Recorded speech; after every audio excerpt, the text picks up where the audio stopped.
इस कहानी की शुरुआत होती है एक गंदी, बदबूदार मछली मार्केट से, जहां सड़ती हुई मछलियों और कचरे के बीच एक औरत अचानक दर्द से कराहने लगती है। कोई उसकी मदद नहीं करता, क्योंकि ये जगह इंसानियत से ज्यादा बदबू के लिए जानी जाती है। कुछ ही पलों में वह एक बच्चे को जन्म देती है, लेकिन उसके लिए ये कोई खुशी का पल नहीं होता। उसके पहले भी कई बच्चे पैदा होते ही मर चुके थे, इसलिए वो बिना देखे ही बच्चे को कचरे के पास छोड़ देती है, जैसे वो भी मर जाएगा। लेकिन इस बार कुछ अलग होता है। बच्चा जोर जोर से रोने लगता है। उसकी आवाज इतनी तेज होती है कि आसपास के लोग ध्यान देने लगते हैं, और यहीं से उसकी जिंदगी बच जाती है। इस बच्चे का नाम रखा जाता है आरव। आरव बचपन से ही अलग था।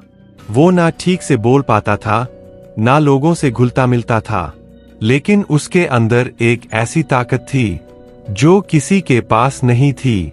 उसकी सूंघने की शक्ति। वो सिर्फ खुशबू नहीं पहचानता था, बल्कि इंसानों, चीजों और जगहों को उनकी गंध से देख सकता था। जैसे उसकी दुनिया आंखों से नहीं, नाक से चलती थी। लेकिन यही ताकत उसकी सबसे बड़ी कमजोरी भी बन गई। अनाथालय के बच्चे उसे अजीब समझते थे, डरते थे, और एक रात तो उसे मारने की कोशिश भी करते हैं, क्योंकि वहां हर बच्चा एक बोझ था, और एक कम बच्चा मतलब बाकी के लिए ज्यादा खाना। किसी तरह वो बच जाता है, लेकिन उसे कभी प्यार नहीं मिलता। उस अनाथालय की मैडम भी बच्चों को सिर्फ पैसे कमाने का जरिया समझती थी। जैसे ही आरव थोड़ा बड़ा होता है, उसे बेच दिया जाता है। अब उसकी नई जिंदगी शुरू होती है, एक बेहद गंदे और खतरनाक काम के साथ, जहां उसे दिन में 16 से 16 घंटे काम करना पड़ता है।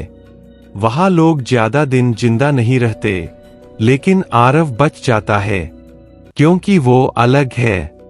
समय बीतता है, और एक दिन पहली बार उसे शहर के बड़े बाजार में जाने का मौका मिलता है, और यहीं उसकी जिंदगी बदल जाती है।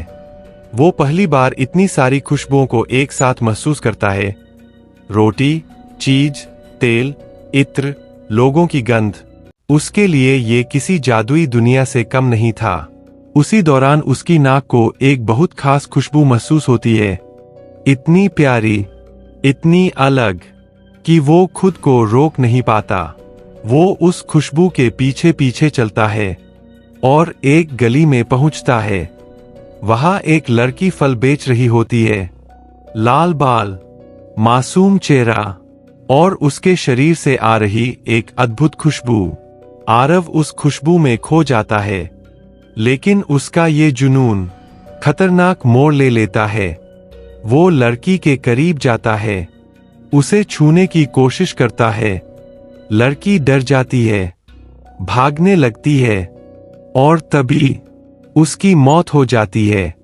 ये सब अचानक होता है, और आरव को समझ भी नहीं आता कि उसने क्या कर दिया।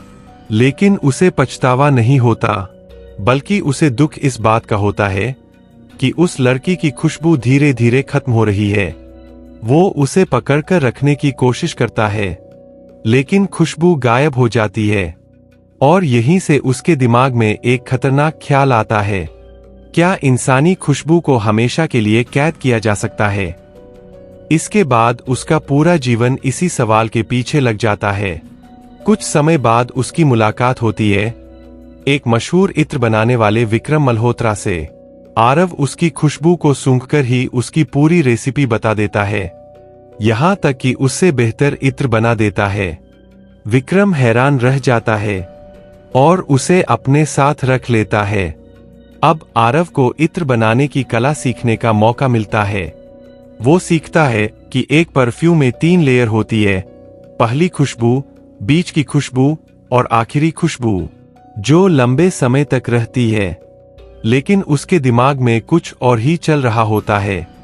वो जानना चाहता है इंसान की खुशबू को कैसे कैद किया जाए। विक्रम उसे एक बेसिक तरीका सिखाता है, लेकिन वो इंसानी खुशबू के लिए काम नहीं करता। इसी दौरान आरव बीमार पड़ जाता है, मौत के करीब पहुंच जाता है। लेकिन अचानक ठीक भी हो जाता है, जैसे उसकी जिंदगी का मकसद अभी पूरा नहीं हुआ। फिर उसे पता चलता है एक जगह के बारे में जहां खुशबू निकालने का एक खास तरीका होता है, और वो वहां चला जाता है। अब कहानी का सबसे खतरनाक हिस्सा शुरू होता है। वहां पहुंचकर वो ऑयल एक्सट्रैक्शन सीखता है, जिसमें किसी चीज की खुशबू को तेल में कैद किया जाता है, और फिर वो इंसानों पर प्रयोग शुरू करता है। वो लड़कियों को मारकर उनकी खुशबू निकालता है और उन्हें तेल में कैद करता है। 1, 2, 3 ऐसे करते करते वो 12 अलग अलग खुशबुएं इकट्ठा कर लेता है। पूरा शहर डर के साए में जीने लगता है। लोग घर से निकलना बंद कर देते हैं, लेकिन कोई कातिल तक नहीं पहुंच पाता। अब उसे चाहिए आखिरी खुशबू, एक लड़की रिया की, जिसकी खुशबू सबसे अलग और सबसे खास होती है। रिया का पिता बहुत ताकतवर और समझदार होता है। वो उसे बचाने की पूरी कोशिश करता है, शहर छोड़ देता है, लेकिन आरव की नाक से कोई नहीं बच सकता। वो उसे ढूंढ ही लेता है और आखिरकार वो 13वीं खुशबू भी हासिल कर लेता है। अब उसका सपना पूरा हो चुका होता है। वो दुनिया का सबसे खतरनाक परफ्यूम बना लेता है, लेकिन तभी उसे पकड़ लिया जाता है। पूरा शहर इकट्ठा होता है उसे सजा देने के लिए।